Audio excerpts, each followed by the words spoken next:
Fighting in Thailand versus fighting in your home country is much different of an experience. I've had 8 fights out here in Thailand now, and here's the differences that you need to know when you're coming out here to fight. What is going on, guys? It is Dylan the Machete here. I'm going to be chatting about the differences fighting in your home country versus fighting in Thailand. So without further ado, we're going to get straight into it with the first thing, which is we're going to be talking about the fight camps. So when you're back home and you're fighting professionally, you're fighting amateur, you're probably going to have about 4 to 8 weeks, depending on the level and depending how often you're fighting. You're going to have 4 to 8 weeks of a specific opponent. You're going to know who you're fighting. You might go on Instagram, be able to search up fights on them or search up some highlights, kind of figure out a little bit about their style and then train specifically for that opponent. Whereas in Thailand, it's not like that. In Thailand, you kind of get told, okay, you might fight. Okay, you're fighting in 3 days, or okay, you're fighting in 7 days, or whatever it is, And you might not find out your opponent until a week before the fight, or you might not find out your opponent until you're at the venue. There have been about 2 or 3 times where I didn't know my opponent until I was at the venue. And then what do you do in that situation? Well, one thing that I always kind of do is I just take the first round and I kind of say, I'm just going to do whatever I do.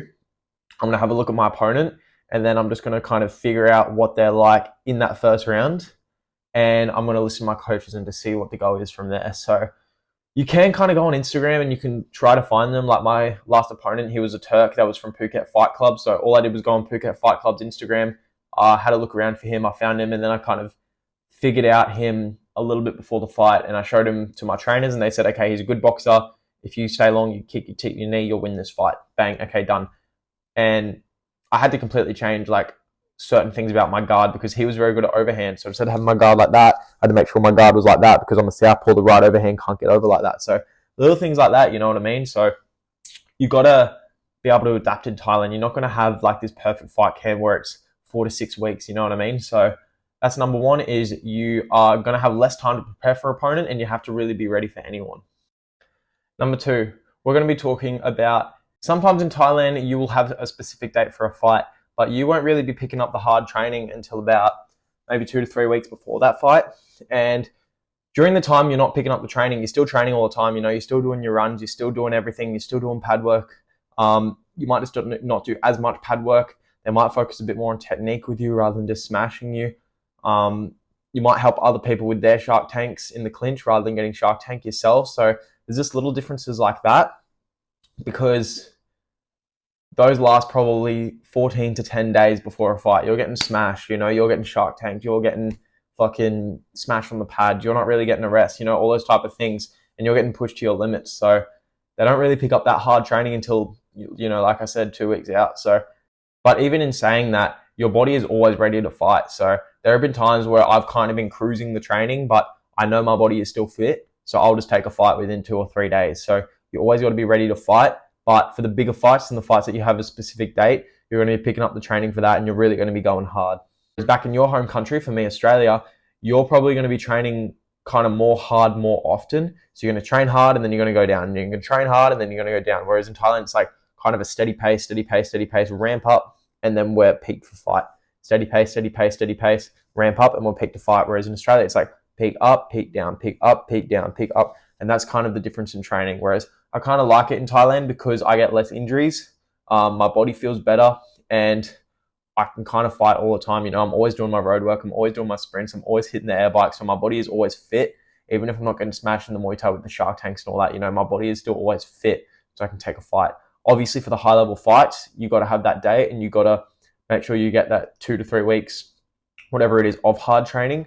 But those are the differences when it comes to that aspect of fight camp. Now, I touched on this before, but another difference is going to be you don't know who you're fighting. A lot of the time, until you're at the high-level stadiums, you're not going to be knowing who you're fighting. So like I said, what we had to do before is I had to go onto Phuket Fight Club's Instagram. I had to search up my opponent. I had to show my coaches them. I didn't know who I was fighting until I got to the stadium and I got the program. Sometimes you won't know who you're fighting until the weigh-ins. Sometimes there is no weigh-ins. Sometimes they just kind of look at you and be like, okay, you guys are roughly the same, or the promoter will ask your coach, what weight do you fight? You tell them, and it's like, okay, well, yeah, that's how we're going to match you up.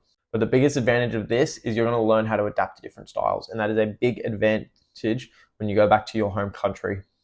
Because a lot of the time I find in Western countries, people are so worried about their records. They're so worried about who they're going to fight. Whereas in Thailand, it's like, nah, you just get in there, you punch on, you get better, you learn how to deal with different styles. Last thing we're going to be talking about is the warm-up. So there are a couple things when it comes to the warm-up. First thing is, a lot of the time, you're not going to have separate rooms. So The only stadium that I've been to that's had separate rooms is Patong Stadium. So they have a red corner and a blue corner, whereas a lot of the stadiums you're warming up in the same room as your opponent. So you shadowbox, you don't hit pads, you just get your tile on, you get your rub down, shadowbox a little bit, prepare mentally, and then you're out there for war. I like to get a bit of a sweat on. Sometimes don't even like to get a sweat on. They kind of use those first 2 rounds to warm up, which I don't like, because why the fuck would I give away the first 2 rounds when I can do damage to someone in those rounds? But back home, you're going to get a big warm up. You're going to get your tile on, you're going to move around, you're going to do your shadowboxing, and then you're going to hit pads. You might hit pads for 1 or 2 rounds. You might really focus on the pads. You might just kind of do a cruisy bit on the pads. You got to find out what works for you. But just know in Thailand, chances are you're not going to be hitting pads before a fight. So those are differences between fighting at home and fighting in Thailand. Guys, I've got plenty of good content coming. I've got more tutorials. I've got more conversations like this, got fight breakdowns, vlogs. So make sure you like, comment, subscribe. Check down below for more videos. I'll see you guys in the next video.